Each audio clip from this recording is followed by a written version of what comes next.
loves, it's Janelle again, and welcome back to my advocacy vlog series. If you watch my first vlog, you already know that my advocacy focus on modern online dating. Its pros, cons, and how we can be more responsible in digital relationship. So guys, kakauwi ko lang galing birthday and I saw somebody na nag-aaway about cheating, ano. So, since my last vlog, I've talked to few people about their experience while online dating. It's interesting how technology connects people, but also creates new challenge like catfishing, ghosting, and trust issues. Like what I saw kanina, na nag-aaway dahil sa mga babae, lalaki. So, as part of my advocacy, I created short online posts to promote safe dating practice, like verifying profiles, setting healthy boundaries, and avoiding oversharing about personal information. I also encourage my friends and other people, some strangers, to think twice before trusting someone they just met online. Um, I think guys, for us na girls and some boys, kasi alam naman natin na uso ngayon ang cheating, catfishing, and everything.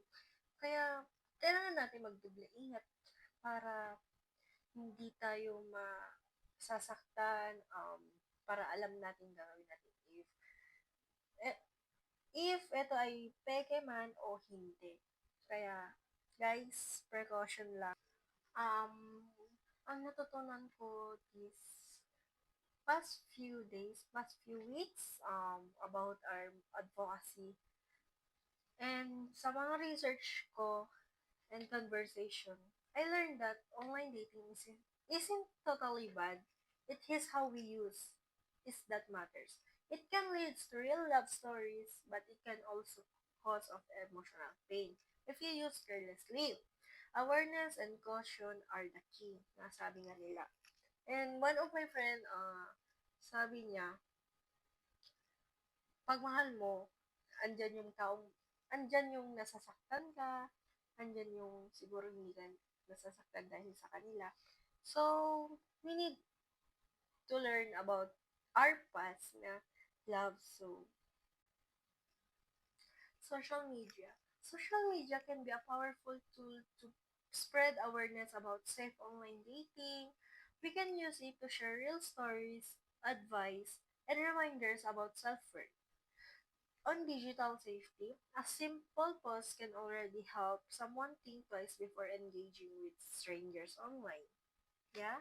And kailangan natin na mag-ingat pa rin sa mga fake na, sorry guys, fake na nangyayari about online dating, so that para hindi tayo may scam or ano man.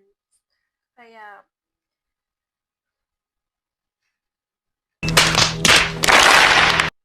social media, like Facebook, Messenger. Kasi mostly guys, nabibigyan kayo ng advice sa online. Tama ba? Tama. And guys, that's all. And so yeah. So that so that's it for my second vlog. I hope this helped you understand the modern online dating can be both exciting and risky. It's all about being smart, safe. Stay tuned for my next vlog where I'll share some real experience and tips from another online love. Don't forget to like, share, and comment your thoughts. So, bye loves, bye Delo love, bye.